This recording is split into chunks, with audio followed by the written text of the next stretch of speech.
আসসালামু আলাইকুম। আমি আশিক। নিয়মিত আমাদের এই গল্প শুনতে আমাদের চ্যানেলটি সাবস্ক্রাইব করুন। আর হ্যাঁ, এই গল্পটি অনেক বড়, তাই একেবারে দেওয়া সম্ভব হলো না। সিজন হিসেবে আপলোড করা হবে। এটা একটা ভয়ঙ্কর মাফিয়া গল্প। এখানে আছে রোমান্টিক ভয়ঙ্কর জীবনের কাহিনী, সামাজিক ও গ্যাংস্টার রিলেটেড সম্পর্কিত একটা গল্প। আশা করি ভালো লাগবে সবার। চ্যানেলে নতুন হয়ে থাকলে এখনই বেল আইকনটি বাজিয়ে দিন। আর ধন্যবাদ সবাইকে। চলুন গল্পে আসি। আকাশে অসংখ্য তারা, তারার মধ্যখানে গোল আবৃতির আলোয় আলোকিত উজ্জ্বল হাসিতে ফুটে উঠেছে চাঁদ মামা। চাঁদের আলো আর তারা রং বিরঙের খেলাতে মেতে উঠেছে মেঘময় বিষণ্ণতায় ছেড়ে যাওয়া আকাশটা। নীল আকাশ অপরূপ সৌন্দর্যে সেজে উঠেছে। রাত প্রায় গভীর হতে শুরু করেছে। মানুষের কোলাহল, গাড়ির যানবাহন, প্রাকৃতিক পরিবেশে কিচিরমিচির পশু পাখির মিছিল শান্ত পরিবেশে ছেয়ে যেতে শুরু করেছে। পৃথিবী যখন এক দেশে রাত আরেক দেশে দিন, ঠিক তখনই বাংলাদেশের মতো ছোট্ট একটি দেশে গভীর রাতের রজনীতে মানুষও গভীর ঘুমে আচ্ছন্ন হয়ে পড়েছে। শুধু ঘুম নেই অন্ধকার একটি বাড়ির সেই ছোট্ট রুমটিতে, যেখানে এখনও নিভু নিভু আকারে জ্বলছে বাতি। জ্যোৎস্নার আলোয় আলোকিত পরিবেশ, রাস্তায় ডাকাডাকি করছে রাস্তার কুকুরগুলো। তাদের কেউ কেউ শব্দে পরিবেশটা মাঝে মধ্যে আতঙ্ক হয়ে ওঠে, যেন দেশে মিসাইল পড়েছে। তাদের চিৎকার চেঁচামেচিতে, তাদের ডাকাডাকিতে অনেকের ঘুম যায় ভেঙে। রাস্তার কুকুরের ঘেউ ঘেউ শব্দ, অন্ধকার থেকে আলোকিত হওয়া পরিবেশটা যেন মুহূর্তের মধ্যেই নতুন এক গল্পের সূচনা তৈরি করে। শহর যখন শান্ত, তখন ছোট্ট একটা রুমে লালচে একটা বাতি জ্বলে ওঠে, মাথার উপর হলদে 500 ওয়াটের বাতি। অন্ধকার রুম, চেয়ারে রক্তমাখা শরীর নিয়ে কেউ একজন বাধা অবস্থায় নিজের প্রাণ বাঁচানোর জন্য করুণভাবে আকুতি মিনতি করতে থাকে। শহর দিয়ে বয়ে চলেছে রক্তের স্রোত। কড়কড় শব্দে হঠাৎ করে রুমের দরজা খুলতে থাকে। রুমের দরজা খোলার সাথে সাথে অজানা পায়ের জুতোর শব্দে জায়গাটা আতঙ্কিত হয়ে ওঠে। হঠাৎ করে পায়ের শব্দটা বিদঘুটের শব্দে পরিণত হয়। অন্ধকার রুমটা হঠাৎ করে আলোকিত হয়ে ওঠে। চেয়ারে বাঁধা থাকা অবস্থায় মানুষটা হঠাৎ আলোর দিশা পাওয়ার সাথে সাথে চোখ দুটো বন্ধ করে ফেলে।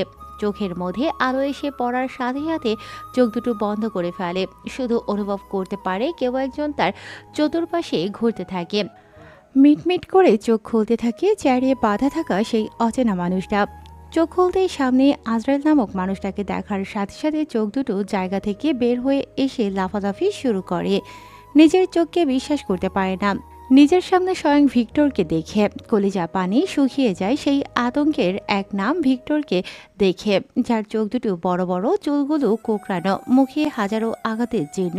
বেশ দেখতে ভয়ঙ্কর এবং হিংস্র আগন্তুকটাকে এরকম নিজের চোখের সামনে দাঁড়িয়ে থাকতে দেখে বাধা থাকা অচেনা মানুষটা ভাঙা কণ্ঠে বলে ওঠে, ভিক্টর, তুমি এখনো বেঁচে আছো? এটুকু কথা বলাতেই গলার মধ্যে কথা আটকে যায় ছেলেটার। ভেতর থেকে ভয়ে আর কোনো কথা বের হয়ে আসে না মানুষটার। রক্তচক্ষু দেখে কলিজার পানি শুকিয়ে যায়। আগন্তুকটা এরকম দৃশ্য দেখে ঠোঁটের মাঝ বরাবর দুই দাঁতের চোয়াল উঁচু হয়ে হু হু করে হেসে বলে ওঠে, রাখে আল্লাহ মারে কে, মারে আল্লাহ রাখে কে। কথাটা বলে আবারও বিকট আওয়াজে বৃষ্টিময় একটা হাসি দেয়, যে হাসিতে কলিজায় দাগ ফেলে দেয়। চেয়ারে বাঁধা থাকা ছেলেটি ঠিক আতঙ্কের মাঝখানে হঠাৎ করে আরেকটি কণ্ঠস্বর ভেসে ওঠে। এই কথা শুনে ঠোঁটের নিচে এক চিলতে হাসি ফুটে ওঠে আগন্তুকটার মুখে। রহস্যময় হাসি দিয়ে আগন্তুকটা বলে ওঠে, একটা কথা মনে রাখিস সাগর, এক জায়গায় বসবাস করলেই বন্ধু হয় না। কারণ পানিতে ব্যাঙ ও বসবাস করে, সেই সাথে সাপও বসবাস করে, কিন্তু দিন শেষে আপন মানুষেরাই বেইমানি করে। ছেলেটা পকেট থেকে একটা দামি ব্র্যান্ডের সিগারেট বের করে সিগারেটটা দু ঠোঁটের মাঝখানে নিয়ে আগুন জ্বালিয়ে মনের সুখে দুইটা টান দেয়। নিকোটিনের বিষাক্ত ধোঁয়াগুলো উড়িয়ে দেয় বদ্ধ রোমের চার দেয়ালের মাঝখানে। ধোঁয়াগুলো রোমের চতুর্পাশে মিশে যেতে শুরু করে। নিকোটিনের ধোঁয়াগুলো বিষাক্ত কষ্টের সাথে মিশ্রিত হয়ে ওড়াল দিচ্ছে দূর অজানা গন্তব্যে। ইশারা দেওয়ার সাথে সাথে পেছন থেকে দুইটা ছেলে এসে একটা চেয়ার এনে দেয়। আগন্তুকটা পায়ে পা রেখে চেয়ারের উপরে বসে পড়ে। জ্বলন্ত সিগারেটটা মুখ থেকে বের করে হঠাৎ করেই চেয়ারে বাঁধা থাকা অবস্থায় ছেলেটার ঠোঁটের মাঝখানে চেপে ধরে। আচমকা এমন কিছু হওয়াতে চেয়ারে বাঁধা থাকা ছেলেটা লাফিয়ে উঠে চেয়ার সহ ফ্লোরের উপরে পড়ে যায়। উপস্থিত থাকা বেশ কয়েকজনের কলিজায় আঘাত করেছে এই দৃশ্যটা। আগন্তুকটা আচমকা এমন কিছু করবে বুঝতে পারেনি কেউ। আগন্তুকটা ইশারা দেওয়ার সাথে সাথে দুজন এসে চেয়ার থেকে তুলে দাঁড় করায় ছেলেটাকে। ছেলেটার মৃত্যু নিশ্চিত সে বুঝে গেছে। তার দুনিয়া ছেড়ে নতুন দুনিয়াতে আগমনের ঘণ্টা বেজে গেছে। ঠোঁটটা জ্বলে গিয়ে মাংসটা বেরিয়ে আসে। আগন্তুকটা মাথার চুলগুলো পেছন দিকে নিয়ে ঠোঁট নাচিয়ে বলে ওঠে, আমার অপারেশনের সমস্ত সরঞ্জাম দ্রুত নিয়ে আয়। অনেক দিন হলো অপারেশন করা হয়নি। আমি ভাবিনি যে নিজের কাছের মানুষদের অপারেশন আমার নিজের হাতে করতে হবে। কথাটা শুনে ছেলেটা আবারও চমকে উঠে, কেননা সুমন নামের ছেলেটা জানে এই আগন্তুকটা শুধু আগন্তুক নয়, আগন্তুকের সাথে সাথে এ এক আতঙ্ক। যেমন কৃষকেরা ফসল চাষ করার পরে আবহাওয়া অফিস থেকে যখনই খবর পায় বড় ধরনের ঝড় এবং বৃষ্টি বজ্রপাত হবে, ঠিক তেমনই যখন কৃষক চমকে উঠে একইভাবে আতঙ্কে আটকে ওঠে সুমন। সুমন কান্না করে বলে ওঠে, ভাই আমাকে মারিস না, তোর পায়ে পড়ি, তোর কাছে আমার এই জীবন ভিক্ষা চাই। আমি আর তোর সাথে বেমানি করতে চাইনি, কিন্তু সময় আর পরিস্থিতি আমাকে বাধ্য করেছে। আগন্তুকটার কেমন যেন কথাগুলো পছন্দ হয়নি সুমনের। তাই তো কথাগুলোকে এড়িয়ে সাগর নামের ছেলেটাকে নিয়ে আসার সেই অপারেশন সরঞ্জামের বক্সটা টেবিলের উপরে রেখে খোলে। একটা একটা করে অসংখ্য সরঞ্জাম সেখানে রাখা আছে, সুন্দর করে গুছিয়ে। সেখানে লেখা আছে আতঙ্কের এক নাম ভিক্টর। তার পাশেই ছোট্ট করে লেখা আছে দ্য সার্জিক্যাল অপারেশন সরঞ্জাম। আগন্তুকটা মুচকি একটা হাসি দেয়, তারপর বলে ওঠে, ক্ষমতা এমন একটা জিনিস, যতক্ষণ তোর হাতে থাকবে ততক্ষণ দুনিয়া তোর। যা ক্ষমতা চলে যাওয়ার সাথে সাথে তুই সাধারণ একটা শ্রোতা। সেদিন তোদের হাতে ক্ষমতা ছিল, তাই আমি হয়েছিলাম শ্রোতা। আজকে আবারও আমার হাতে ক্ষমতা, তাই এখন আমি রাজা, তোরা শুধুই আমার প্রজা। কথাগুলো বেশ মায়াবী কণ্ঠে ভেসে আসে। সুমন নামের ছেলেটা বাঁচার জন্য ছটফট করতে থাকে, হাত পাগুলো খোলার চেষ্টা করে। ছেলেটা কান্না মাখা ভাঙা গলায় বলে ওঠে, আমাকে এবারের মতো ছেড়ে দাও, আমি জীবনে বেঁচে থাকতে আর বেমানি করব না। এই কথা শুনে মুচকি হেসে বলে ওঠে, কথায় আছে না, চেনা শত্রুর থেকে অচেনা শত্রু ভয়ঙ্কর হয়ে থাকে। আমি শত্রুকেও ক্ষমা করে দেই যদি সে আমার সাথে বেইমানি না করে, কিন্তু তুই তো সেখানে বেইমানি করেছিস, তোকে কি করে ছেড়ে দিব বল? কথাটা বলে সেই অপারেশন বক্স থেকে একটা প্লাস, একটা চিমটি, একটা হাতুড়ে বের করে ছেলেটির সামনে রাখে।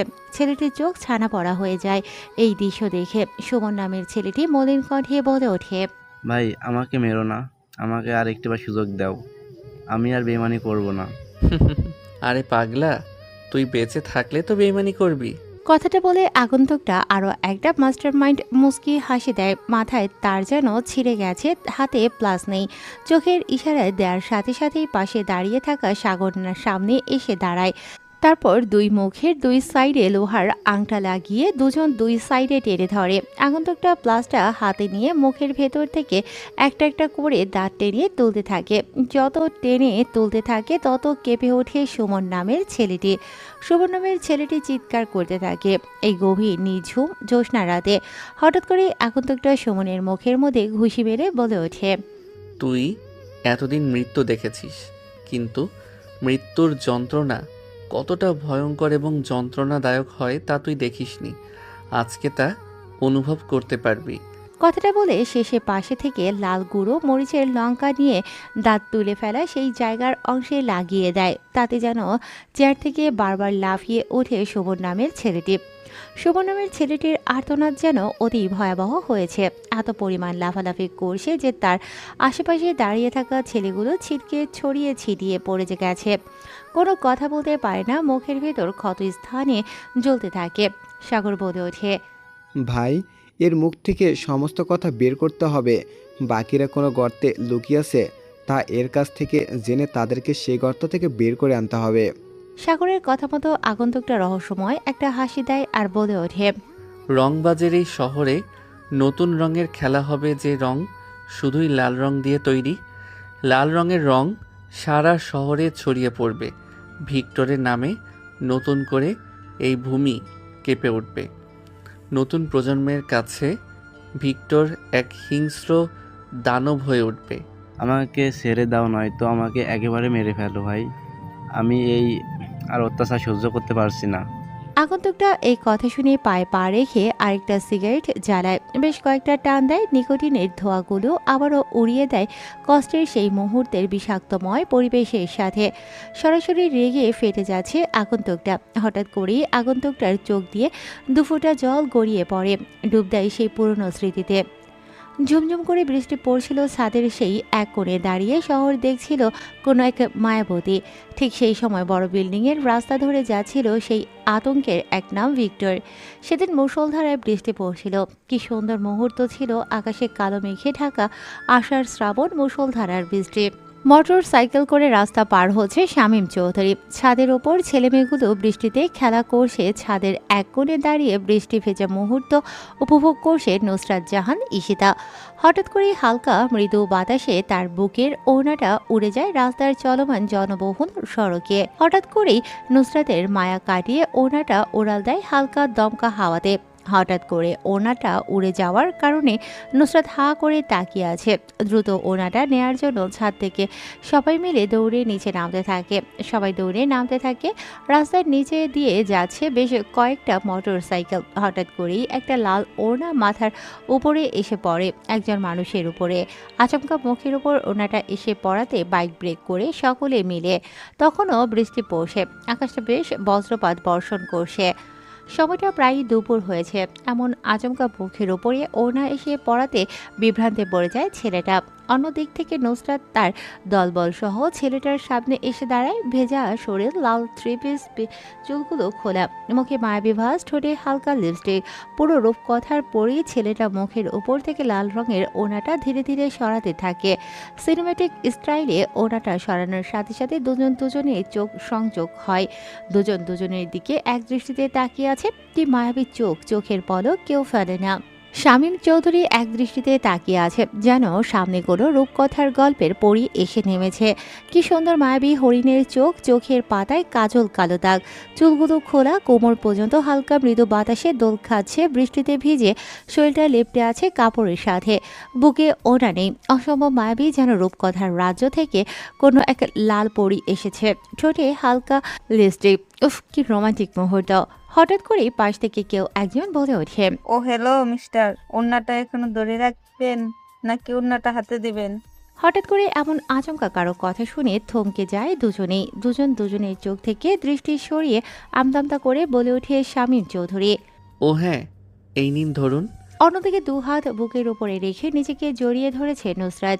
এমন সময় শামীম নামের ছেলেটির হাত থেকে মারিয়া ওড়নাটা নিয়ে নুসরাতের গায়ে পেঁচিয়ে দেয়। তখন তারা চলে যাচ্ছিল, এমন সময় পেছন থেকে শামীম বলে ওঠে, ও হ্যালো, এভাবে কোথায় চলে যাচ্ছেন? অন্তত থ্যাঙ্কস কিংবা সরি তো বলো যান। এই কথা শুনে সবাই থেমে যায়। পেছনে তাকিয়ে নুসরাত এবার রাগী কণ্ঠে বলে ওঠে, কিন্তু কেন কেন আপনাকে বলবো থ্যাঙ্কস অথবা সরি? ও হ্যালো, এসবের মানে কি? কিসের মানে? এই যে আমি আপনাকে ওড়নাটা ফেরত দিলাম, তারপর আপনার ওই ওড়নার জন্য যদি একটা বড় ধরনের দুর্ঘটনা ঘটতো, তাহলে এর দায়ভার কে নিত? ও হ্যালো মিস্টার, দুর্ঘটনা ঘটতো মানে এটা হচ্ছে ভবিষ্যৎ, আর দুর্ঘটনা ঘটেনি এটা হচ্ছে বর্তমান। তাই নো সরি, নো থ্যাঙ্কস। কথাটা বলে আবার মুচকি একটা হাসি দিয়ে ওনাটা ভালো করে পেঁচিয়ে নিয়ে চলে যায়। ওনাটা উড়ে গিয়ে শামীমের মুখের উপর দিয়ে চলে যায়। শামীম এক দৃষ্টিতে তাকিয়ে আছে তাদের যাওয়ার দিকে, শামীম সহ তার বড় দল। হঠাৎ করে পেছনে বসে থাকা সাকিব নামের ব্যক্তিটা বলে ওঠে, ভেরি নাইস, জাস্ট ওয়াও। সাকিবের কথায় কোনো কিছু বলে না শামীম। চুপচাপ গাড়ি নিয়ে রাস্তা দিয়ে ভিজতে ভিজতে চলে যায় তাদের গন্তব্যের উদ্দেশ্যে। অন্যদিকে আবারও ছাদে বৃষ্টিতে ভিজতে থাকে নুসরাত সহ সবাই মিলে। অতীতের সাগরে যখন পরিপূর্ণভাবে মুগ্ধ হয়ে পড়েছে শামীম, ঠিক তখনই বলে ওঠে সুমন, ভাই, আমাকে এবারের মতো ছেড়ে দাও। আমি বেঁচে থাকতে আর কখনো অন্যায় করব না। আমার বড় ভুল হয়ে গেছে। আমি ভুল করেছি সাকিবের কথায় তোমার সাথে বেইমানি করে। সুমনের কথায় হুঁশ ফিরে আসে আগন্তুক ভিক্টরের। সে মুচকি হেসে চোখের কোণে জমে থাকা পানিগুলো হাতের বুড়ো আঙুল দিয়ে মুছে বলে ওঠে, সাগর জানিস, বৃষ্টি থেমে গেলে ছাতাটাও বোঝা মনে হয়। কালি ফুরিয়ে গেলে যে কলম দিয়ে স্বপ্ন লেখা হয়েছিল সেটার জায়গা হয় ডাস্টবিনে।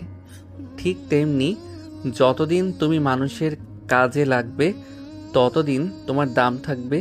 যেদিন তুমি আর তার কাজে আসবে না সেদিন তুমিও অপ্রয়োজনীয় হয়ে যাবে।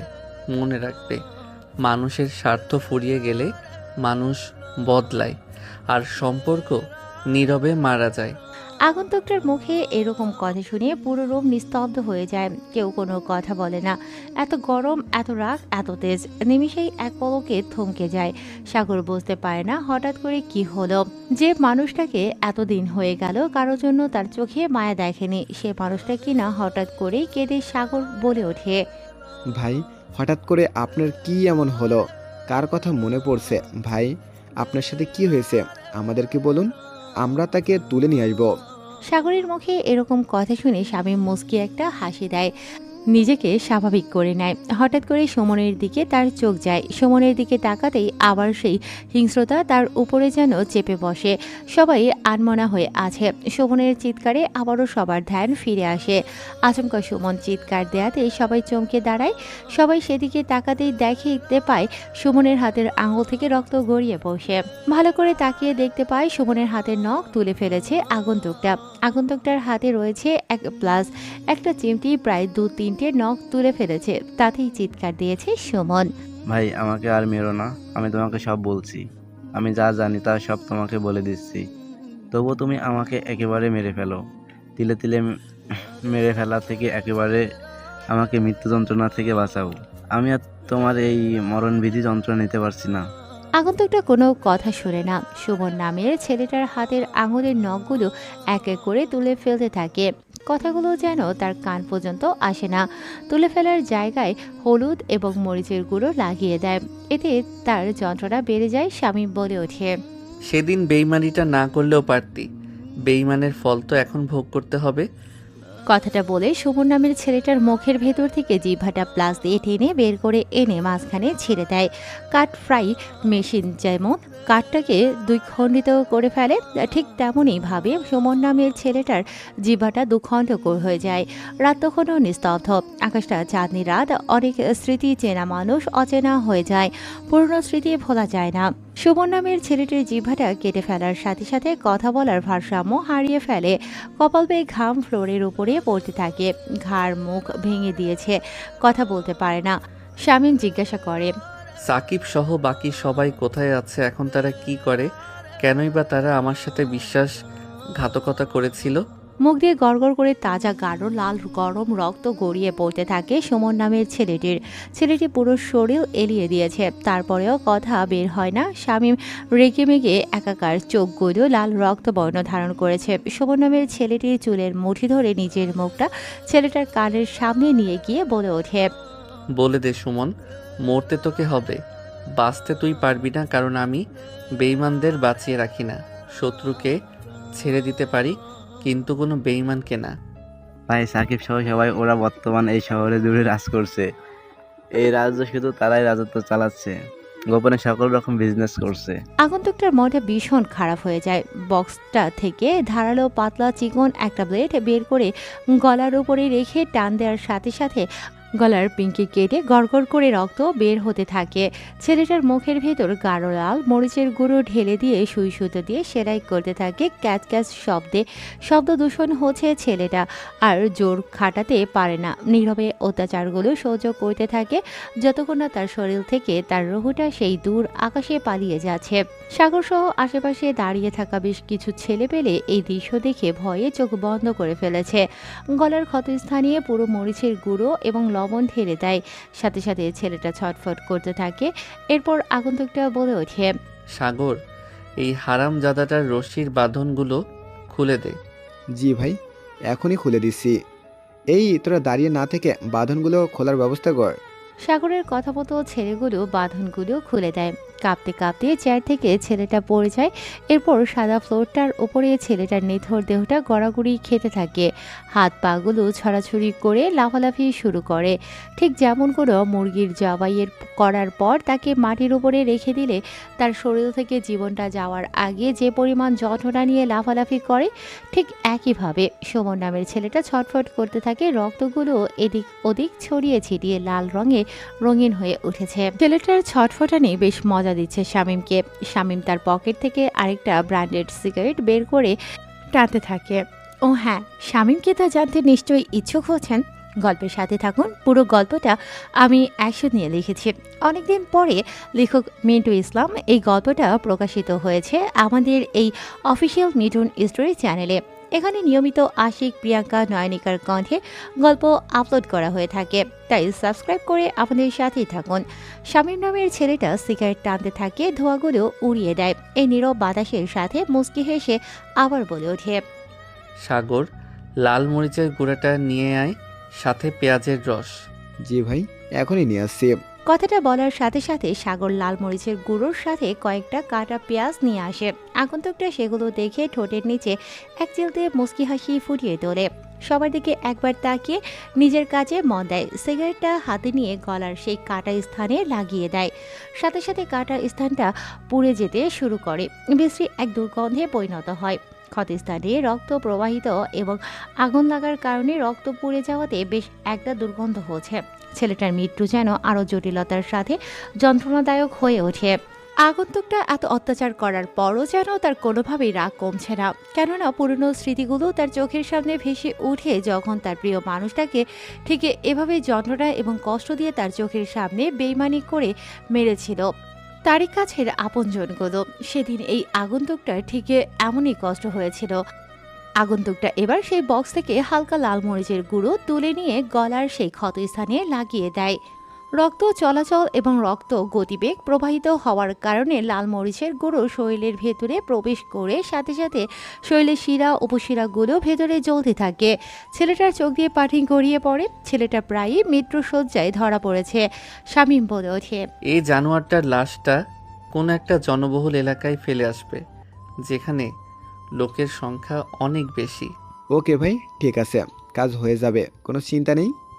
আগন্তুকটা আর কোনো কথা বলে না, পুরনো সেই বাড়ি থেকে বেরিয়ে পড়ে। আগন্তুকটাকে দেখে একজন গার্ড গাড়ির দরজা খুলে দেয়। গাড়ির ভেতর উঠে সোজা লাল রঙের মার্সিডিজ কারটা চলে যায় তার নতুন কোনো গন্তব্যের উদ্দেশ্যে। সাগর সহ বেশ কয়েকজন মিলে সুমনের নিথর লাশটা ফেলে আসে যমুনা ফিউচার পার্কের সামনে। রাত তখন অনেক ব্যস্ত, শহরটা বেশ শান্ত, প্রায় রাত শেষের দিকে। আগন্তুকরা হারিয়ে যায় সেই জ্যোৎস্না রাতের আলোতে। সকাল হয়েছে, শুরু হয়েছে মানুষের চলাচল। চতুর্পাশে কোলাহল, ব্যস্ত শহরটা, ব্যস্ত শহরের মানুষগুলো সবাই সবাইকে নিয়ে ব্যস্ত হয়ে পড়েছে। কেউ নেয় না কারো খবর। এ শহরে বাঁচতে হলে অন্যের ঘাড়ে পা রেখে নিজেকে হতে হবে বড়, তবে টিকে থাকতে পারবে এই ঢাকা শহরে। কারণ টাকা ছাড়া এই ঢাকা শহরে চলা একা বড়ই কঠিন, কারণ এ শহরে ভালো মানুষের থেকে খারাপ মানুষের সংখ্যা বেশি। সকাল হয়েছে, পুলিশ স্টেশনে বসে আছে অফিসার সৈকত আলী। খবরের পেপার পড়তে থাকে। বিভিন্ন নিউজ বেরিয়েছে, নতুন নতুন খবর ছাপানো হয়েছে কাল বেলার পত্রিকায়। বেশ মনোযোগ দিয়ে পড়ছে খবরের কাগজটা। এখনও টেবিলের উপরে রাখা চায়ের কাপটা থেকে গরম ধোঁয়া বের হচ্ছে দেখে বোঝা যাচ্ছে সবেমাত্র চাটা গরম করে তৈরি করে নিয়ে এসেছে অফিসার সৈকত আলীর জন্য। খবরের কাগজে বিভিন্ন নিউজ, রাজনৈতিক, দৈনন্দিন জীবনের আবহাওয়া, বার্তা, আন্তর্জাতিক খবর সবকিছুই ছাপানো হয়েছে। এর মধ্যে ছাপানো হয়েছে ভয়ঙ্কর একটি নাম, যে নামটা চোখে পড়তেই বেশ মনোযোগ দিয়ে আরো গভীরে প্রবেশ করে অফিসার সৈকত আলী।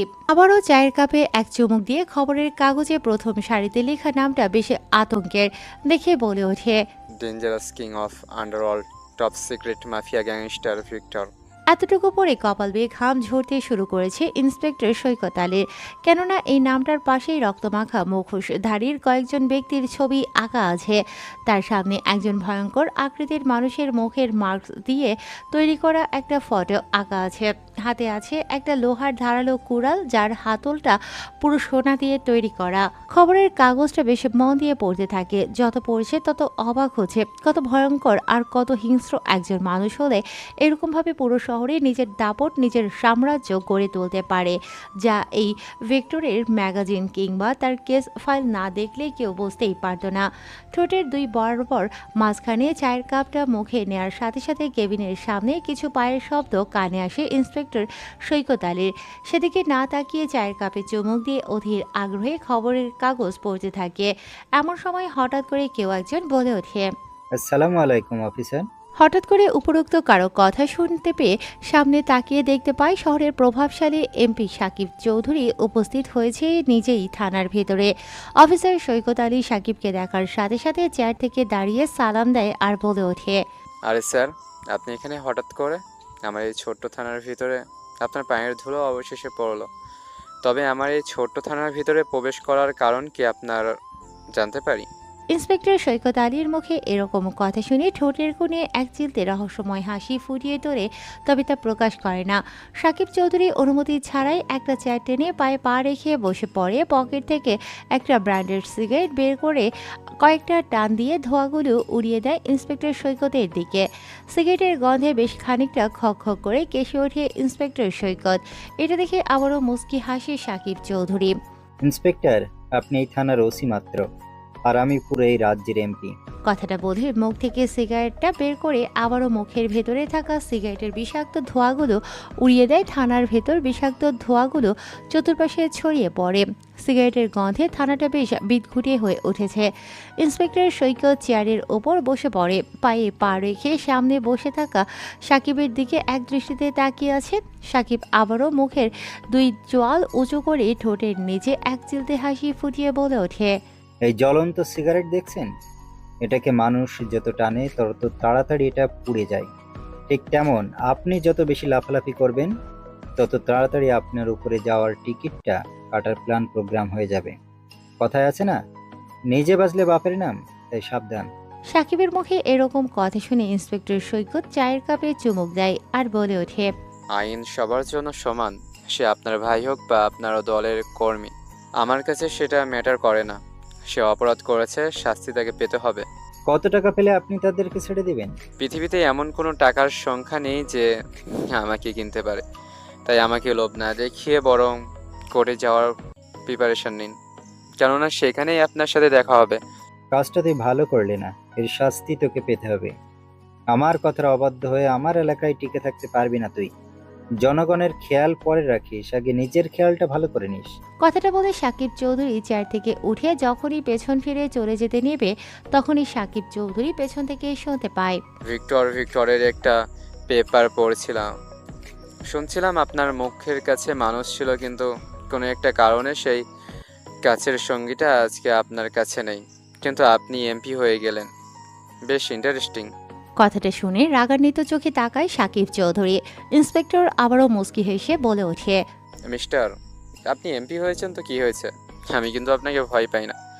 তাই আপনার গরুর মতো চোখগুলো আমার দিকে বড় বড় করে তাকাবেন না, না হলে দেখছেন তো আপনার দলের ছেলেদের কি অবস্থা করেছি, একই অবস্থা আপনার করব। এই অপমানের বদলা কিন্তু দিতে হবে, কারণ আমি লেনদেন বাকি রাখি না, সুদে আসলে পূরণ করে দেই। তবে তোকে এটা বলে রাখি, তোকে ট্রান্সফার করব বান্দরবান খাগড়াছড়িতে, যেখানে তোর মশা মারতেই দিন পুড়ে যাবে।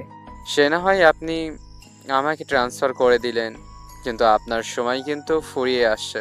আপনি আমাকে সাবধান করেছিলেন না, আমি আপনাকে সাবধান করছি, কারণ আকাশে যতই ঘন কালো মেঘ জমে থাকুক না কেন, একটা সময় কিন্তু ঠিকই সূর্যের আলোয় কালো আকাশটা নীল আকাশে পরিণত হয়। কথাটা বলে মুচকি একটা হাসি দেয় ইন্সপেক্টর সৈকত আলী। সাকিব চৌধুরী কথা শুনে এক মুহূর্তেও দেরি না করে থানা থেকে গটগট করে বেরিয়ে যায়। সৈকত আলী চেয়ারে গিয়ে বসে পড়ে। চায়ে চুমুক দিতে না দিতেই শুনতে পায়, দেখো, শহরের প্রতিনিয়ত লাশ, খুন, ধর্ষণ, গুম হয়ে থাকে কতগুলো, তুমি সামলাবা? পুলিশ ফোর্স পাঠিয়ে দাও, দিয়ে লাশটাকে নিয়ে আসার ব্যবস্থা কর। কেন, কি হয়েছে? কে খুন হয়েছে? রাষ্ট্রের কোনো প্রভাবশালী ব্যক্তি নাকি? এই কথা শুনে চেয়ার থেকে উঠে দাঁড়িয়ে পড়ে সৈকত আলী। কোনো কথা ছাড়াই থানা থেকে বেরিয়ে পড়ে। গাড়িগুলো যাচ্ছে নিউ মার্কেটের উদ্দেশ্যে। পুলিশের সাইলেন্ট আর সাধারণ মানুষের যানবাহনের কোলাহলে পরিবেশটা এক অন্যরূপ ধারণ করেছে। ঘটনাস্থলে গিয়ে গাড়িগুলো সারিবদ্ধ হয়ে থেমে যায়। গাড়ির ভেতর থেকে বেরিয়ে আসে সৈকত আলী। অন্যদিকে ঢাকা শহরটা ব্যস্ততায় পরিপূর্ণ হয়ে উঠেছে। রমজানে বেশ ব্যস্ততা। কিছুদিন পরেই ঈদ, মানুষের কেনাকাটা এবং কোলাহলে শহরটা ব্যস্ত হয়ে পড়েছে। নতুন এক আনন্দে মেতে উঠেছে পুরো দেশটা। ঈদের খুশিতে চারিদিকে হইচই পড়ে গেছে। অনেকের বিলাসবহুল জীবনযাপন করছে, অন্যদিকে কেউ না খেতে পেয়ে রাস্তার ধারে পড়ে আছে। ব্যস্ত শহরের রাস্তাটাও ব্যস্ত হয়ে পড়েছে। হাজার হাজার গাড়ি চলাচল করছে। এপারের মানুষ ওপারে পার হতে পারে না। কেউ একজন সিএনজি নিয়ে এগিয়ে আসতে থাকে। হঠাৎ করে তার চোখ যায় রাস্তার দিকে, কেননা একজন মহিলা রাস্তা পার হচ্ছে একটা ছোট্ট শিশুকে কোলে নিয়ে। হঠাৎ করে ছোট্ট শিশুর হাতে এক টুকরো পাউরুটি, যেটা হঠাৎ করে রাস্তার মাঝে পড়ে যায়। গাড়িগুলো দ্রুত বেগে চলাচল করছে। মহিলাটা সেই এক টুকরো খাবারের দিকে হা করে তাকিয়ে আছে, কেননা হয়তোবা সেটাই তার শেষ সম্বল ছিল, তার কোলে শিশুটাকে খাওয়ানোর। অসহায় দৃষ্টিতে তাকিয়ে আছে, কিন্তু গাড়ির চলাচল ও গতিবেগের কারণে সেটা তুলে ছেলেটার হাতে দিতে পারে না, কেননা ঠিক রাস্তার মাঝখানে দাঁড়িয়ে আছে তারা। একটু এদিক ওদিক হলেই বড় বড় গাড়িগুলো পিষে দিয়ে চলে যাবে তাদেরকে। এই দৃশ্যটা দেখছেন কোনো এক সিএনজি চালক। মহিলাটা কেঁদে ফেলেছে, চোখ দিয়ে পানি গড়িয়ে পড়ছে। তখনই হঠাৎ করে কেউ একজন রাস্তার মাঝ বরাবর একটা সিএনজি দাঁড় করায়। সাথে সাথে রাস্তার সমস্ত গাড়ি আটকা পড়ে যায়। সবাই থেমে যায়, পুরো রাস্তা ব্লক হয়ে যায়। এমন সময় সিএনজির ভেতর থেকে বেরিয়ে আসে সাধারণ একজন মানুষ, যার মুখে খোঁচা খোঁচা দাড়ি, চুলগুলো উল্টো করে কপালে রুমাল বাঁধা, মুখে ক্লান্তির ছাপ। এমন সময় সেই মানুষটা রাস্তার উপর থেকে পাউরুটিটা তুলে সেই ছেলেটির হাতে দেয় আর মুচকি হেসে বলে ওঠে, এই শহরে কেউ কাউকে জায়গা করে দেয় না, বরং নিজের জায়গাটা নিজেকে বুঝে নিতে হয়। অন্যের কাছে হাত পেতে চাইলে তারা সহজে দিতে চায় না, বরং কথা শোনায়। ঠিক সেই জায়গায় মাথায় বন্দুক ঠেকিয়ে ধরলে এমনিতেই সব কিছু দিয়ে দেয়। কথাটা বলে উঠে দাঁড়ায়। দুজনেই মহিলাটা বলে ওঠে, কে বাবা তুমি? কি নাম তোমার? এ ব্যস্ত শহরে যেখানে গরিবদের ঠাঁই হয় ডাস্টবিনে, সেখানে তুমি আমাকে সাহায্য করলে? কথাটা শুনে মুচকি একটা হাসি দেয় ছেলেটি। তারপর বলে ওঠে, আমিও আপনার মতো খেটে খাওয়া একজন মানুষ। তুমি অনেক ভালো মানুষ বাবা, তুমি সুখে থাকো। আমি দোয়া করি তুমি একদিন অনেক বড় হবে, তোমার নাম একদিন সারা দুনিয়াতে ছড়িয়ে পড়বে। তোমার নামে আতঙ্ক জয়ের ধ্বনি গলিতে গলিতে রন্ধ্রে রন্ধ্রে শুনতে পাবে। মহিলাটির কথা শুনে ছেলেটা হালকা হেসে ওঠে। মহিলাটির কোলে থাকা শিশুটি দেখতে বেশ সুন্দর। ছেলেটি শিশুটির মাথায় হাত বুলিয়ে দিয়ে আবারও সেই সিএনজি নিয়ে রওনা দেয় তার গন্তব্যের উদ্দেশ্যে। ঘটনাস্থলে ইন্সপেক্টর সৈকত গাড়ি থেকে নামার সাথে সাথে কনস্টেবলগুলো সাধারণ মানুষকে সেই জায়গা থেকে সরিয়ে দিতে থাকে। সাংবাদিক রিপোর্টার অনেকে ভিডিও করে প্রচার করছে বিভিন্ন নিউজ টিভি চ্যানেলে। এই গল্পটির লেখক মোহাম্মদ মিন্টু ইসলামের।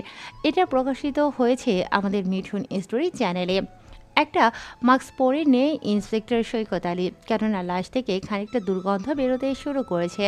লাশটা থেকে যখন ফেলে যায় তখন লাশের উপরে এমন কিছু কেমিক্যাল প্রয়োগ করা হয় যার কারণে লাশ থেকে দুর্গন্ধ ছড়াতে শুরু করেছে, কেননা লাশটা মোমের মতো গলে যেতে শুরু করেছে। আমি তো সেটাই দেখছি।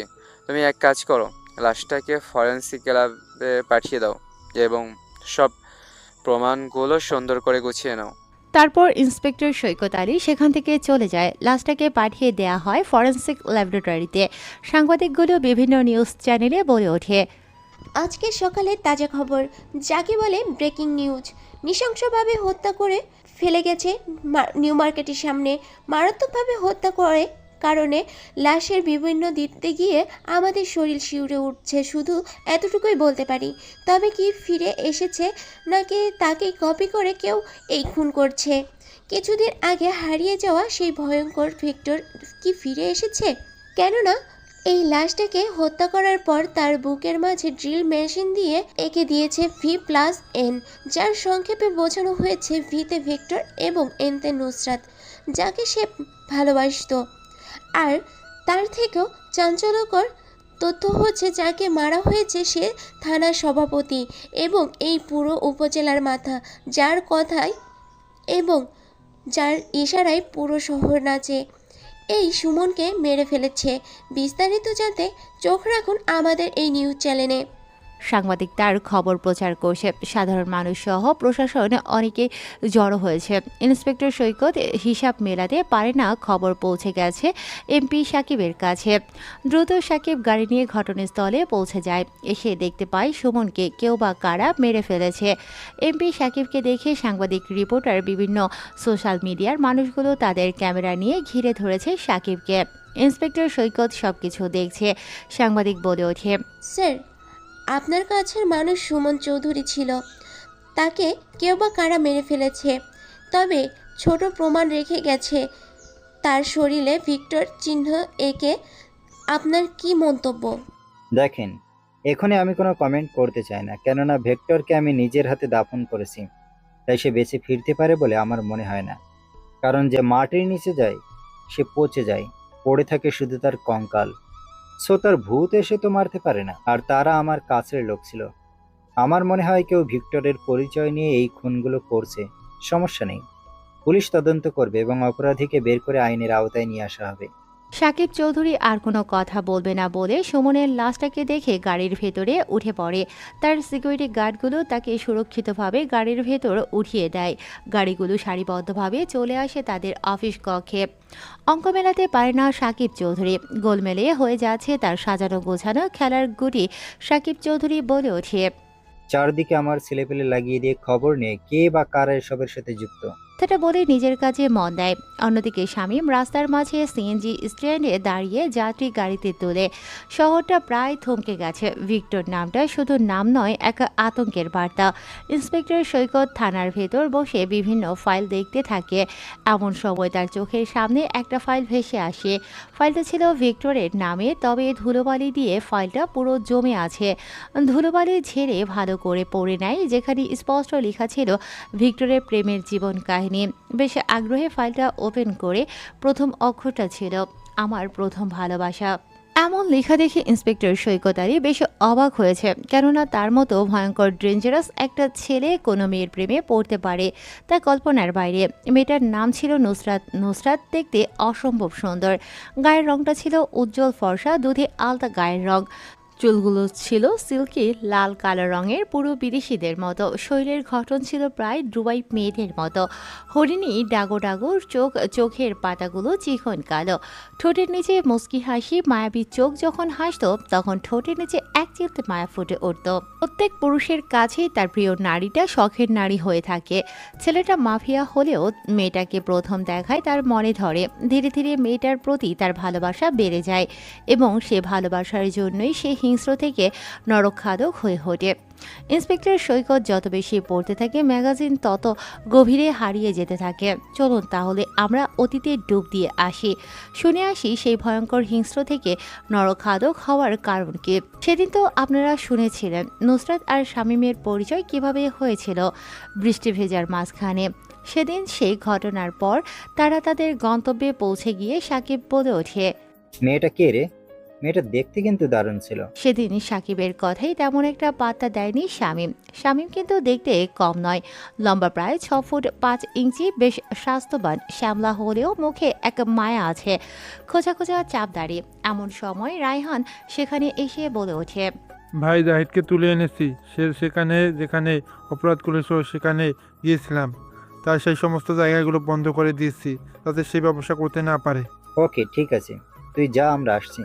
সাকিব হচ্ছে একজন নেতা। সে রাজনীতি করে, তার নিজস্ব কোনো দল নেই, তবে তার নাম ছড়িয়ে পড়েছে প্রায় সব জায়গাতে।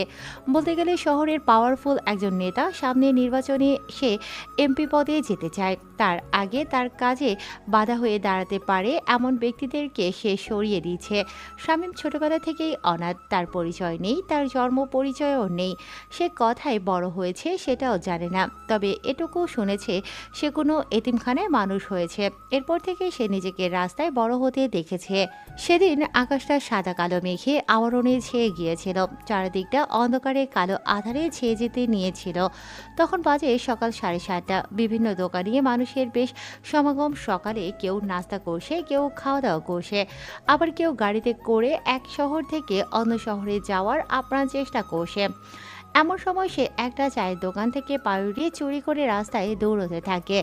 দোকানদার সহ কয়েকজন জনতা পাবলিক চোর চোর বলে ছেলেটার পেছনে ছুটতে থাকে।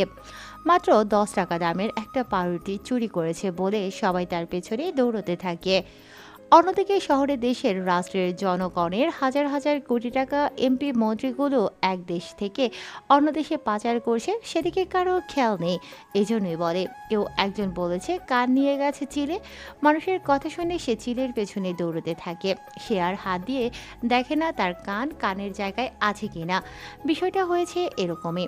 আপ্রাণ ছেলেটা দৌড়াতে থাকে, হঠাৎ করে একটা গলির মাঝে ঢুকে পড়ে। সেখানেই শুনতে পায়, তোকে মেরে ফেলে দিব। তুই চিনিস না তুই কাদের সাথে পাঙ্গা নিছিস। তোর মতো কত রাজনীতিবিদকে কেটে ফেলে দিয়েছি রাস্তার পাশে, তাদের টুকরাগুলো এখন পর্যন্ত খুঁজে পায়নি এখানকার পুলিশ। উপরোক্ত কথাগুলো শুনে ছেলেটা পাউরুটি হাতে সেদিকে তাকিয়ে আছে। ছেলেটা তখন বয়স 7 বছর হবে। কয়েকজন মিলে একটা মানুষকে আটকে রেখেছে। সকলের হাতে 9mm বন্দুক। রক্তাক্ত শরীর নিয়ে মাঝখানে হাঁটু ভাঁজ করে পড়ে আছে একটি লোক। আবারও তাদের মধ্য থেকে কেউ একজন বলে ওঠে, তোকে এখানে মেরে ফেলে চলে যাব, কেউ তোর লাশটা খুঁজে পাবে না।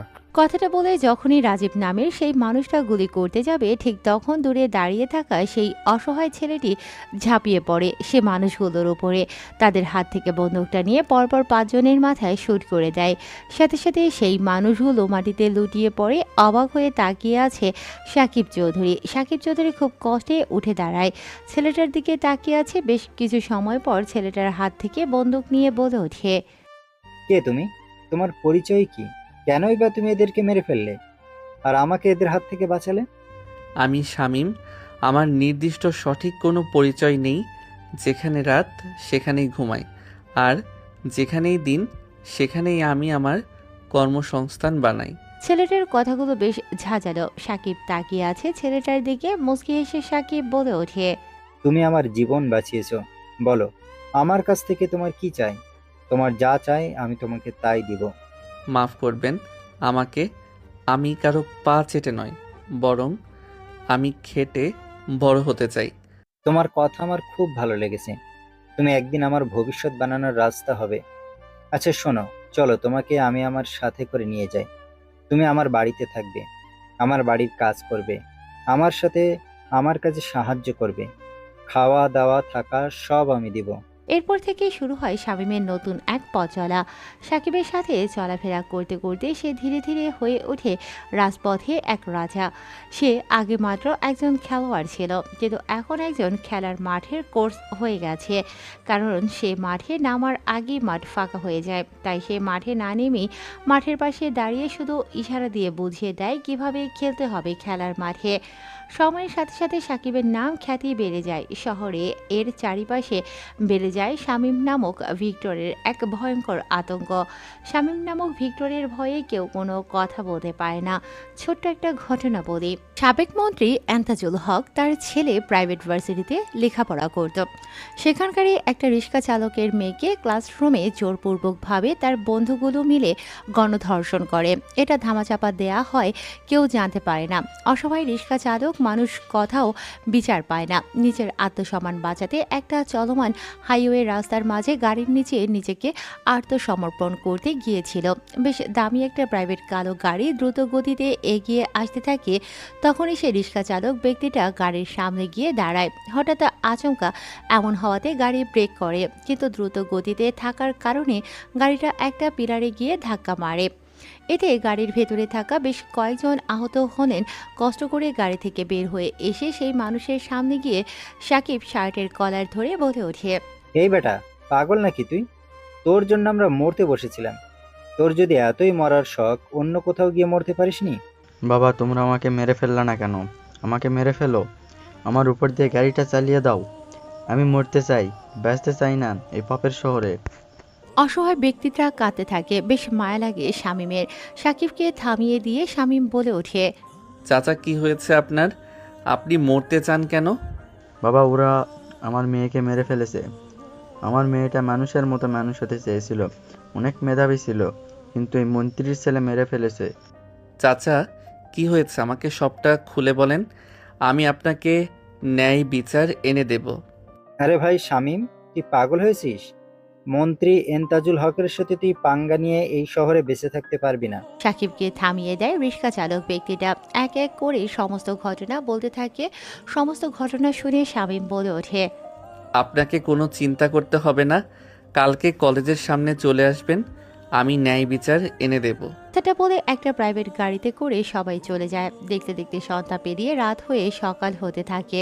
শহরে আবারও ব্যস্ততা শুরু হয়। মানুষজনগুলো আবার যে যার কর্মস্থলে যেতে থাকে। ছাত্রছাত্রী কলেজ স্কুল মাদ্রাসা যে যার প্রতিষ্ঠানে যেতে থাকে। ঠিক এমন সময় পরপর 3টা গাড়ি ভার্সিটির ভেতর প্রবেশ করে। গাড়িগুলো দেখে সবাই বুঝে যায় এগুলো ওসমানের গাড়ি। ওসমান হলো সাবেক মন্ত্রী ইন্তাজুল হকের ছেলে। 1 নম্বরে খারাপ, বিভিন্ন মাদক, ইফটিজিং, ধর্ষণ, অনেকগুলো মামলার আসামি। বাবা মন্ত্রী হয়েছে, পুলিশ কিছু করতে পারে না। ভার্সিটির গেটের সামনে নেমে যায় আর একদল ছেলেপেলে সবার সামনে, ওসমান পেছনে তার সাঙ্কোপাঙ্কগুলো। অন্যদিকে লাল রঙের একটা দামি গাড়ি ভার্সিটির গেটের সামনে আসতেই গাড়িটাকে থামিয়ে দেয় ওসমান। এটা দেখে গাড়ির ভেতর থেকে বের হয়ে এসে একজন ডানাকাটা পরি বলে ওঠে, কি ব্যাপার, তুমি আমার গাড়ি আটকেছো কেন? ওহ জানেমান, আজকে তোমাকে হেভি হট লাগছে, কিন্তু আমি ভার্সিটির মাঠে আগে প্রবেশ করব।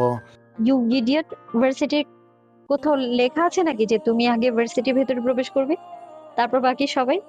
ওই কামরুল মালটা বলে কি রে, এখান থেকে সরে যা, আমি আগে ঢুকবো, তারপরে বাকি সবাই।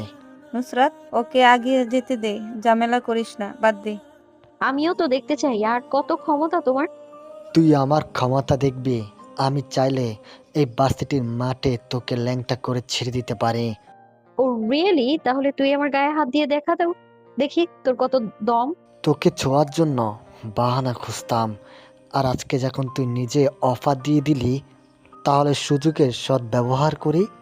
কথাটা বলে ওসমান নুসরাত নামের মেয়েটির বুকের উপর হাত দিতে যাবে, তখনই পেছন থেকে কেউ একজন ওসমানের হাত ধরে ফেলে।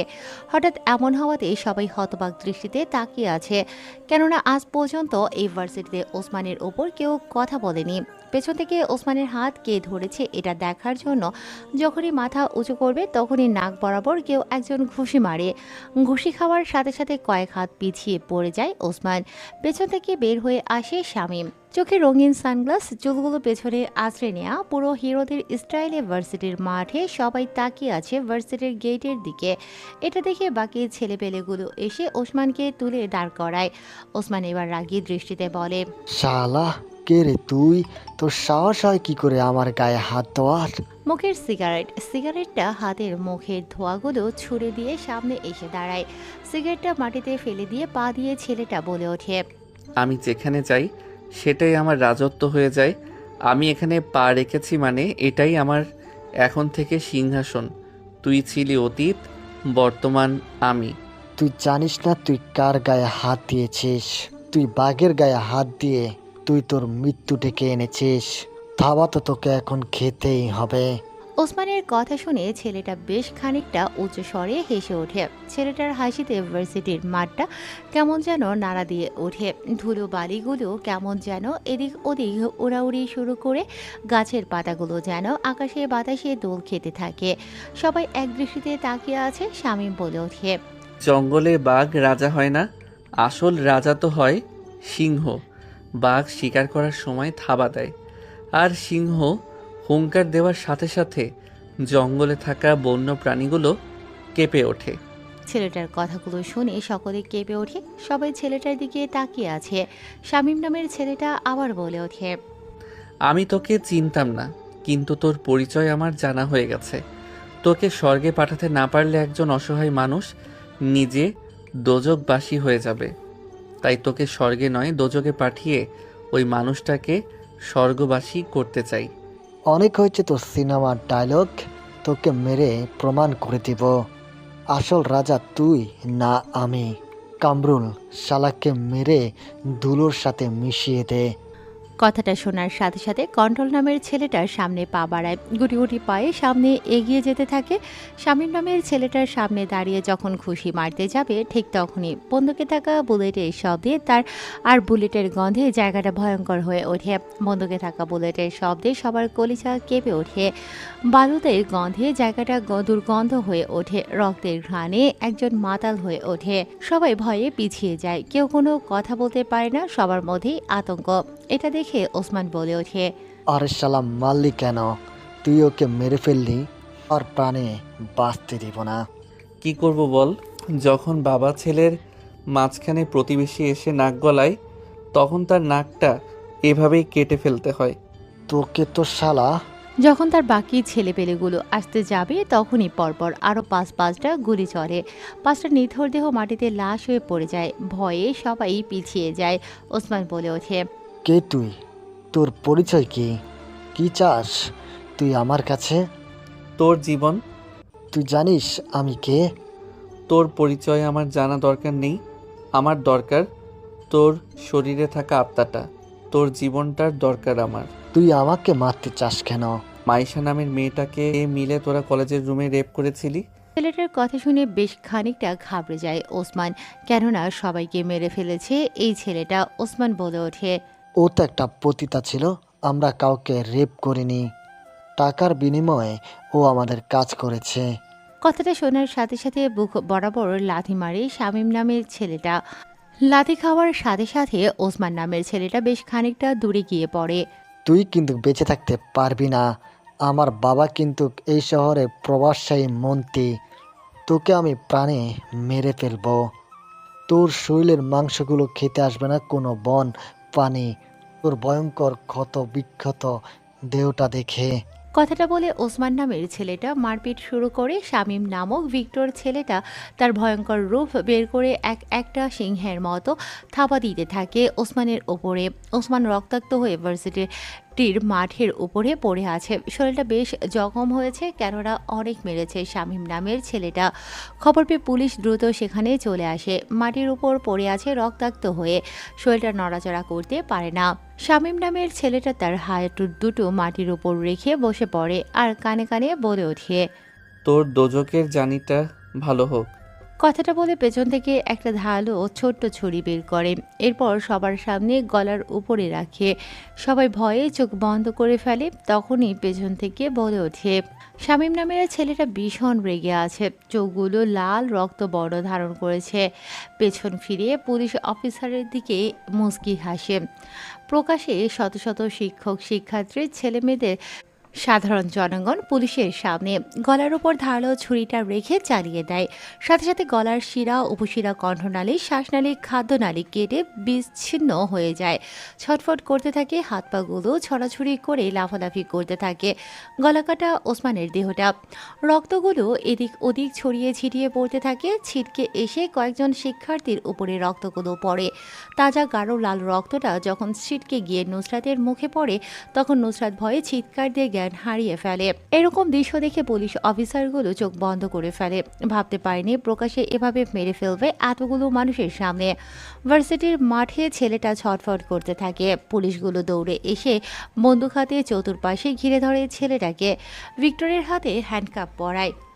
মুহূর্তের মধ্যেই খবরটা সারা দেশে ছড়িয়ে পড়ে। মিঠুন স্টোরি চ্যানেল থেকে শুরু করে সমস্ত চ্যানেলে গল্পটা ছড়িয়ে পড়ে।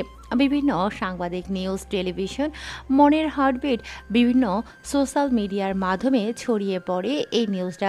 পুলিশের গাড়িতে করে ছেলেটাকে নিয়ে যাওয়া হয় থানার মাঝে।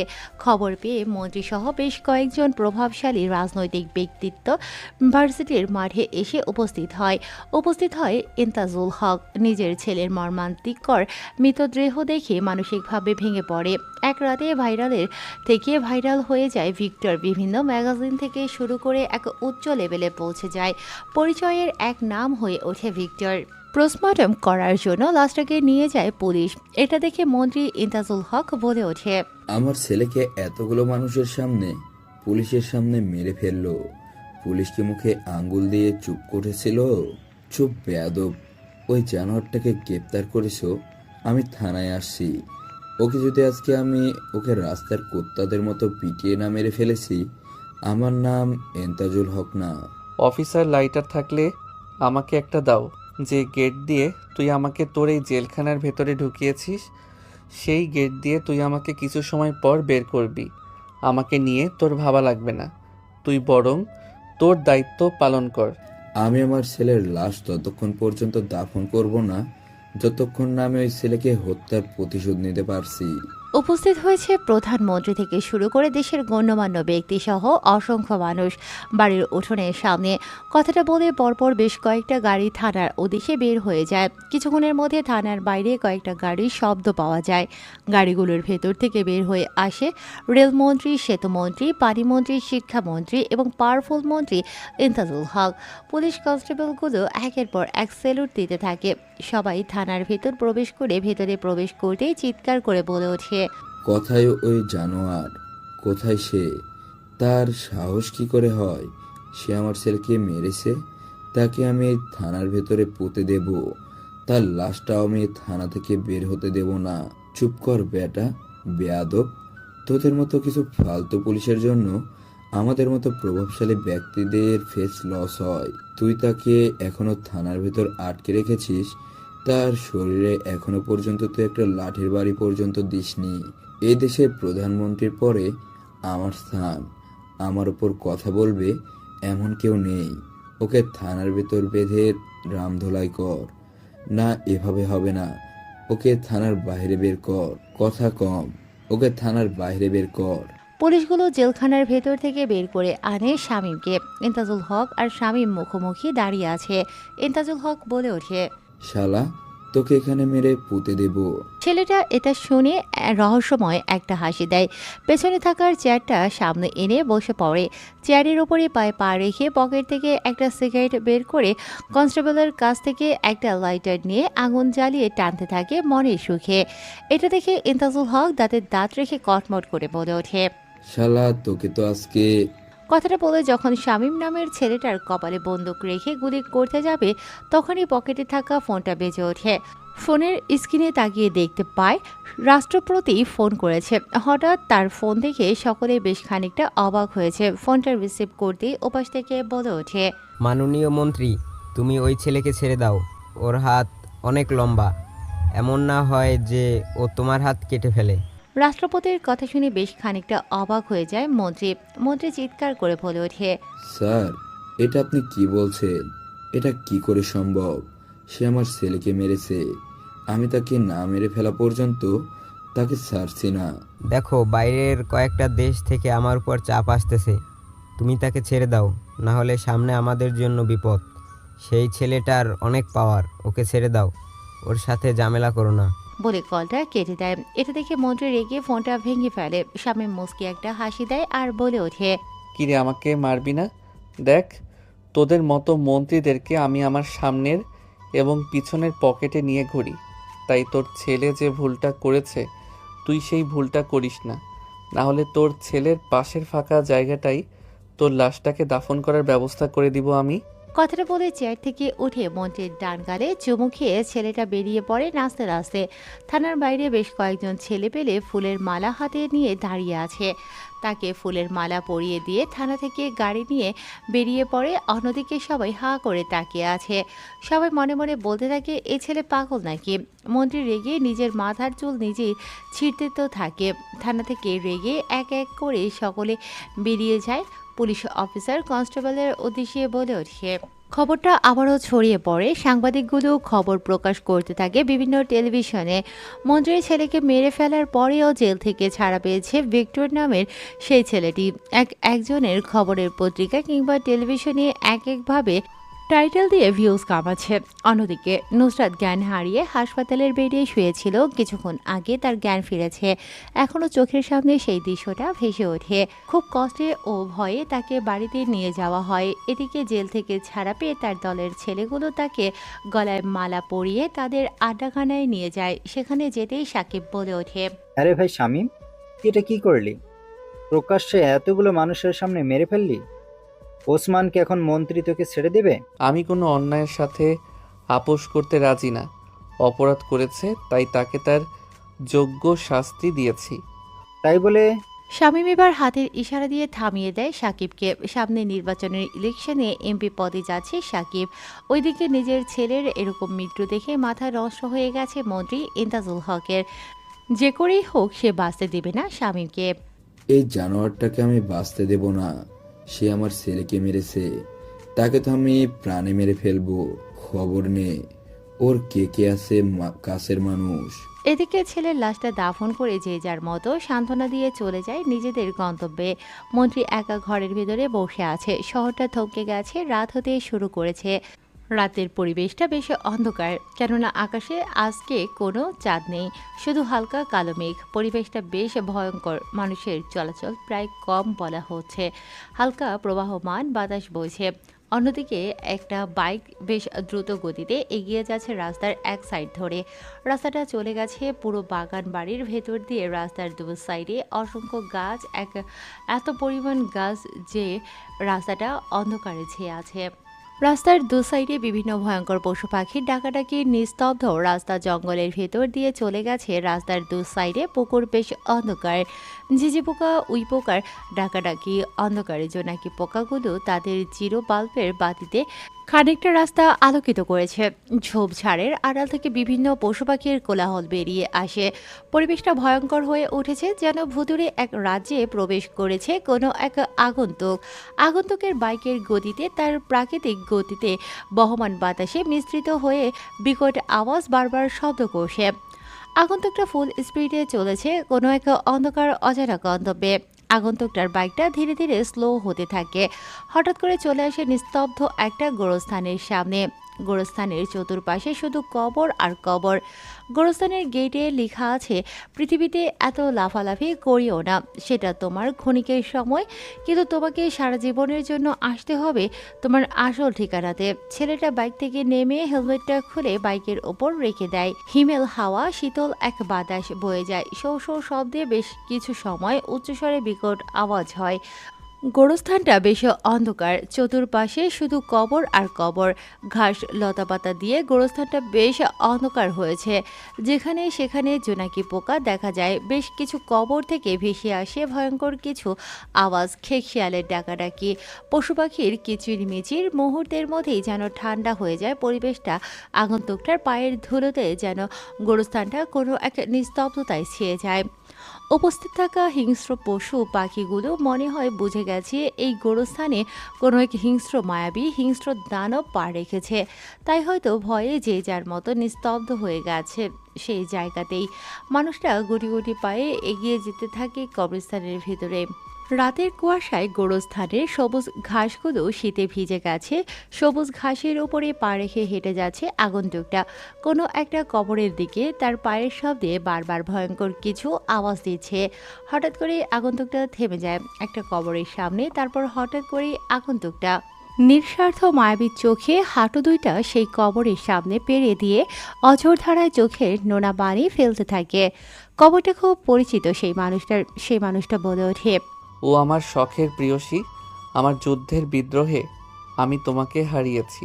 ও হে আমার প্রিয়সী, তুমি আমাকে মাফ করে দিও। আমি তোমাকে বাঁচাতে পারিনি, তবে আমি তাদেরকেও ছাড়ছি না যতক্ষণ না তোমার পাশে তাদেরকে দাফন করছি। কথাটা বলে ছেলেটা সেই কবরের মাটিটুকু ধরে চোখের পানি ফেলতে থাকে। ছেলেটা তার প্রেয়সীকে নিজের জীবনের থেকেও বেশি ভালোবাসত। তার সেই শখের প্রেয়সীর জন্য সে অন্ধকার জগৎ ছেড়ে দিয়েছে। ভালো মানুষ হতে চেয়েছিল, কিন্তু অন্ধকার জগতের সেই মানুষগুলো তাকে ভালো হতে দেয়নি। থাকুক না গল্প অজানা, গল্পের মধ্যে শুধু টুইস্ট আর টুইস্ট। যদি গল্পটা আপনাদের ভালো লাগে অবশ্যই জানাবেন। আমাদের গল্পটি মিঠুনের স্টোরি চ্যানেল এবং মনের হার্টবিটে আপলোড হয়েছে। ছেলেটা আবার বলে ওঠে, ও হে আমার শখের প্রিয়সী, কেন জানি না আজকে চাঁদটা ঠিক তোমার মতোই সুন্দর লাগছে। কেন জানি না আমার মনে হচ্ছে ওই চাঁদের পাশে সুন্দর উজ্জ্বল মায়াবী তারাটা, সেটা তুমি। তোমার কারণে হয়তো চাঁদকে আজ অনেক সুন্দর লাগছে, তবে তুমি চাঁদের থেকেও আমার কাছে অতি সুন্দর। কথাটা বলে ছেলেটা সেই কবরের পাশে শীতল বনের উপরে শুয়ে পড়ে। এরপর সেই আকাশের দিকে তাকিয়ে থাকে। এই ছিল তার অতীতের কথা। মন্ত্রী তার লোকজনদেরকে চতুর্পাশে লাগিয়ে দিয়েছে এই ছেলেটার ব্যাপারে খবর নেয়ার জন্য। সেদিনের পর থেকে ভার্সিটিতে ভীষণ প্রভাব ফেলেছে। খবরটা সব দিকে ছড়িয়ে পড়ে। আশেপাশের দেশগুলোতেও ভিক্টর নামটা শুনতেই সবার কলিজা কেঁপে ওঠে। সে যখন রাস্তায় বের হয় তখন মানুষ ভয়ে সাইড দিয়ে দেয়। বড় বড় মন্ত্রী এমপিগুলো তাকে স্যালুট দিয়ে ওঠে, তার কথায় উঠে বসে। শহরের গতি আর ঘড়ির কাঁটা ঠিক একই গতিতে চলছে। চায়ের দোকানে বসে কয়েকজন মিলে চায়ের কাপে চুমুক দিয়ে চায়ের স্বাদ নিচ্ছে। রহিম চাচার চায়ের দোকানে চা না খেলে যেন মাথাটা ঠিক থাকে না ভিক্টরের। এমন সময় ভার্সিটিতে সেদিক দিয়েই প্রবেশ করছে নুসরাত। নুসরাতকে সেই ঘটনার পর থেকে দেখা যায়নি, অনেকদিন পর ভার্সিটিতে এসেছে। ভারত দৃষ্টিতে তাকায় নুসরাত সেই চায়ের দোকানের দিকে। এক দৃষ্টিতে তাকিয়ে আছে ভিক্টর, যেন চোখের পলক ফেলে না। তার কাছে যেন পৃথিবীর সবচেয়ে সুন্দর ও মায়াবী মেয়েটি হচ্ছে আমাদের গল্পের নায়িকা নুসরাত, যার বর্ণনা দিতে গেলে গল্প আর শেষ করা যাবে না। তার দলের সবাই এক অন্যরকম দৃষ্টিতে তাকিয়ে আছে, কেননা যে ছেলে কোনো নারীর দিকে তাকাতো না, সে ছেলে এখন কিনা প্রত্যেক দিন ভার্সিটির সামনে এসে সেই মানুষটাকে দেখার দীর্ঘ প্রতীক্ষায় চেয়ে থাকে। এমন সময় সাগর বলে ওঠে, ভাই তোমার কি হয়েছে বলো? তুমি প্রত্যেক দিন ভার্সিটিতে এসে সেই মেয়েটার দিকে তাকিয়ে থাকো। এই কথাটা শুনে আজকে একটা হাসি দেয় ছেলেটি। বলে ওঠে, মেয়েটি নয়, তাকে সম্মান দিয়ে ভাবি বলবি। সবাই এই কথা শুনে অবাক হয়ে যায়। সবাই অবাক হয়ে তাকিয়ে আছে। এমন সময় পকেটে থাকা ফোনটা বেজে ওঠে। ফোনের স্ক্রিনে তাকিয়ে দেখতে পায় সাকিব ফোন করেছে। হ্যালো শামীম, কোথায় আছো তুমি? সাবধানে থাকো, তোমাকে মারার জন্য এমপি পার্থ আমাকে খুঁজে বেড়াচ্ছে। তুমি যত তাড়াতাড়ি সম্ভব হয় আমার সাথে দেখা করো। ঠিক আছে ভাই। কথাটা বলে কলটা কেটে দেয়। ওদিকে যেতে যেতে মাইশা বলে ওঠে, কি রে নুসরাত, ভার্সিটির সামনে প্রতিদিন তোর দিকে তাকিয়ে থাকে কেন? আমি কি জানি, ওর মতো একটা ভয়ঙ্কর মানুষের দূরে থাকাই ভালো। কিন্তু আমার মনে হয় ও তোকে ভালোবাসে। বললেই হলো। কথা বলতে বলতে তারা চলে যায় নিজেদের ক্লাসরুমে। চায়ের কাপে চুমুক দিচ্ছে আর গল্পে বেঁধে উঠেছে তারা। ঠিক তখনই সেই ভার্সিটির গেটের সামনে একটা কালো গাড়ি এসে দাঁড়ায়। হঠাৎ করে সেই কালো গাড়ির ভেতর থেকে একটা হাত বের হয় আর সেখান থেকে AK-47 বন্দুক থেকে গরম একটা বুলেট বেরিয়ে আসে ভিক্টর নামক ছেলেটির দিকে। তার দলের একটা ছেলে চায়ের কাপে চুমুক দিয়ে যখনই সেদিকে তাকাতে যাবে তখনই দেখতে পায় কেউ একজন গুলি করছে ভিক্টরকে। ভিক্টরকে বাঁচাতে গিয়ে সেই ছেলেটার জীবন চলে যায়। গুলিটা মাথায় এসে লাগে। ছেলেটার নাম ছিল আপন। হঠাৎ গরম বুলেটের শব্দে জায়গাটা গরম হয়ে ওঠে। মানুষ ছোটাছুটি করতে থাকে। এটা দেখার সাথে সাথে ভিক্টর তার কোমর থেকে একটা বন্দুক বের করে পরপর বেশ কয়েকটি গুলি চালায় সেই ছেলেটার দিকে। গাড়ির ভেতরে থাকা সেই ছেলেটাকে গুলি লাগে এবং গাড়ির চাকা পাংচার হয়ে যায়। ভিক্টরের বাকি ছেলেপেলেগুলো গিয়ে সেই গাড়িতে থাকা ছেলেগুলোকে ধরে ফেলে। ভার্সিটির সামনে আরেকটা উত্তেজনা শুরু হয়। ভিক্টর হাঁটু ভাঁজ করে সেই ছেলেটার মাথাটা কুলে নেয় আর বলে ওঠে, আপন, তোর কিছু হবে না ভাই, আমি তোকে মরতে দিব না, আমি তোকে হাসপাতালে নিয়ে যাব। আপন নামের ছেলেটা কিছু বলতে চেয়েছিল কিন্তু তার বুক ফাটিয়ে মুখ ফোটে না। ছেলেটা সেখানে শেষ নিঃশ্বাস ত্যাগ করে। এটা দেখে রেগে যায় শামীম। শামীম বলে ওঠে, লাশটাকে দাফন করার ব্যবস্থা কর আর তাদেরকে তুলে নিয়ে আয় গোডাউনে। ভার্সিটির গেটের সামনে এতক্ষণ সবটা দাঁড়িয়ে দেখছিল সমস্ত শিক্ষার্থী। সেখানে উপস্থিত ছিল নুসরাত। নুসরাত ঘৃণাত্মক দৃষ্টিতে তাকিয়েছিল শামীমের দিকে। শামীম লাল রক্তবর্ণ চোখ নিয়ে বাইক নিয়ে বেরিয়ে পড়ে গোডাউনের উদ্দেশ্যে। দেখতে দেখতে বিকেল হয়েছে। অন্ধকার কবরে রাখার জন্য আপনের লাশটাকে গোসল করিয়ে সাদা কাপড়ের পোশাক পরিয়ে জানাজার নামাজে উপস্থিত করা হয়েছে এবং শাকির বলে ওঠে, আমি তোকে বারবার সাবধান করলাম, আমার কথা শুনলি না। ছেলেটা তোর জন্য জীবন দিয়ে দিল। তার রক্ত শুকাতে দেব না, তার আগেই সেই সব খুনিদের আমি আকাশে তুলে দেব। হাজার তারার মধ্যে তাদেরকেও আমি সেই তারাদের সঙ্গে বানিয়ে দেব। কেউ আর কোনো কথা বলে না। জানাজা শেষে আপনের লাশটাকে দাফন করা হয়। অন্যদিকে মন্ত্রী মরিয়া হয়ে উঠেছে। সুযোগ খুঁজতে থাকে নিজের ছেলের হত্যার প্রতিশোধ নিতে। সন্ধ্যা হয়েছে, শহরটা বেশ নিস্তব্ধ। তখনই বাংলো বাড়ি থেকে ভেসে আসে দু একটা ছেলের আর্তনাদ। ছেলে দুইটা চিৎকার দিচ্ছে আর বলে ওঠে, ভাই আমাদের মেরো না, আমরা মরতে চাই না, আমরা তো টাকার বিনিময়ে কাজ করেছি। ভিক্টর নামক আগন্তুকটা কোনো কথা শোনে না, ভীষণ রেগে আছে। চোখগুলো লাল রক্ত বর্ণ ধারণ করেছে।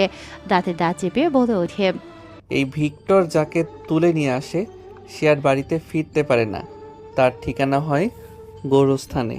কথাটা বলে ছেলেটার নখ তুলে ফেলে।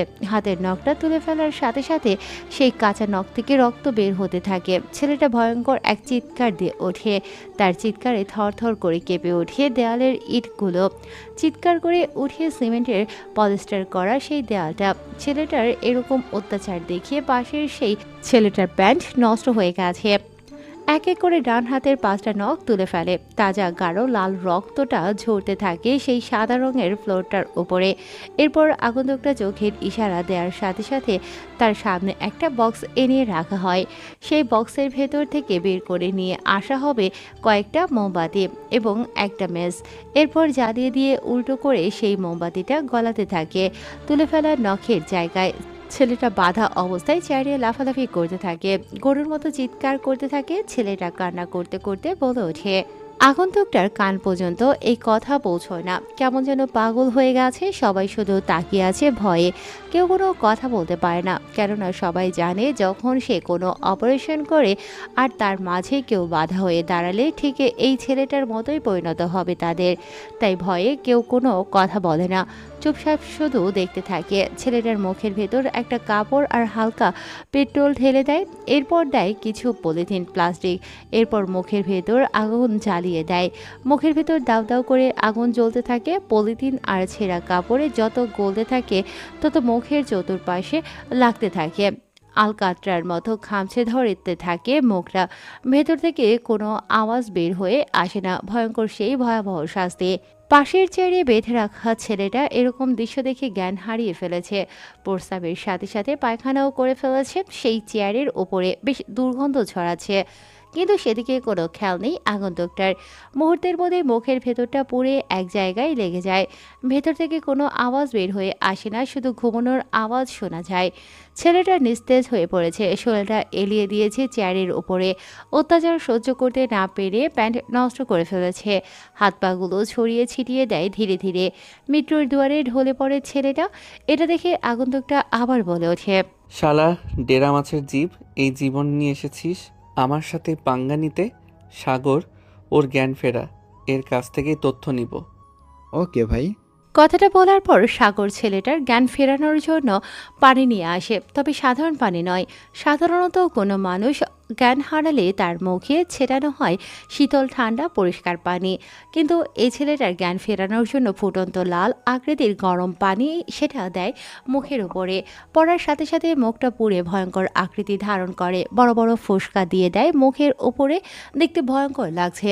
ছেলেটা চিৎকার দেয়, মুখটা জ্বলতে থাকে, গল্ল গোঙাতে থাকে। ছেলেটার যেন শরীর থেকে আত্মাটা ভয়ে পালিয়ে যেতে চাইছে, কিন্তু বের হতে পারছে না। ছেলেটা ভয়ে বলে ওঠে কান্নামাখা কণ্ঠে, আর এইসব আমাদের করতে বলেছে এমপি পার্থ সাহেব। তিনি আমাদেরকে আপনাকে মারার জন্য ভাড়া দিয়েছে। কথাটা শুনে মুচকি একটা হাসি দেয় ছেলেটি। এরপর ছেলেটার সামনে পায়ে পা রেখে বসে পড়ে একটা চেয়ারে। পাশ থেকে সাগর নামের ছেলেটি একটা হোয়াইট কালারের বিদেশি ব্র্যান্ডেড সিগারেট বের করে এনে দেয়। এরপর সেটা জ্বালিয়ে কয়েকটা টান দেয়।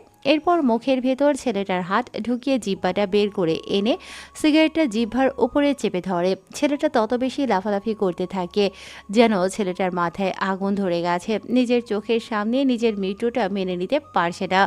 সে শামীম ইশারা দেয়, সব কিছু রেডি করো। শামীমের কথা মতো সবকিছু রেডি করে ছেলেটাকে একটা পিলারের সাথে বেঁধে শক্ত করে ছেলেটাকে রশি দিয়ে ভালো করে পেঁচিয়ে বেঁধে ফেলে। একটু পর মুখের ভেতর থেকে প্লাস দিয়ে জিহ্বাটা বের করে এনে জিহ্বাটা তামাক তার দিয়ে বেঁধে মেশিনের সাহায্যে জিহ্বাটা টানতে থাকে। যত বেশি টানতে থাকে তত বেশি ছেলেটার আর্তনা তার চিৎকার বের হয়ে যায়। এমন সময় হঠাৎ করে ছেলেটার মুখের ভেতর থেকে জিহ্বাটা ছিঁড়ে বেরিয়ে আসে। ছেলেটা ব্যথায় ছটফট করতে থাকে। এমন সময় নিজের রাগ কমানোর জন্য বক্স থেকে একটা খুর নিয়ে ছেলেটার শরীরে একের পর এক ব্লেড দিয়ে আঘাত করতে থাকে। ছেলেটার শরীরটা মুহূর্তের মধ্যেই ছিঁড়ে ক্ষতবিক্ষত হয়ে যায়। রক্তের স্রোত বয়ে যায় পুরো রোমে। আগন্তুকটা কোনো কথা ছাড়াই সেখান থেকে বেরিয়ে পড়ে। উদ্দেশ্য এখন একটাই, এমপি পার্থকে দুনিয়া থেকে সরিয়ে দেবে। ফুল স্পিডে গাড়ি টেনে বাড়ির সামনে এসে বাইক স্ট্যান্ড করে আগন্তুকটা। রাত তখন প্রায় 12টা বাজে। এমন সময় দরজা ভেঙে ভেতরে প্রবেশ করে আগন্তুকটা। এটা দেখে চমকে যায় পার্থ আর বলে ওঠে,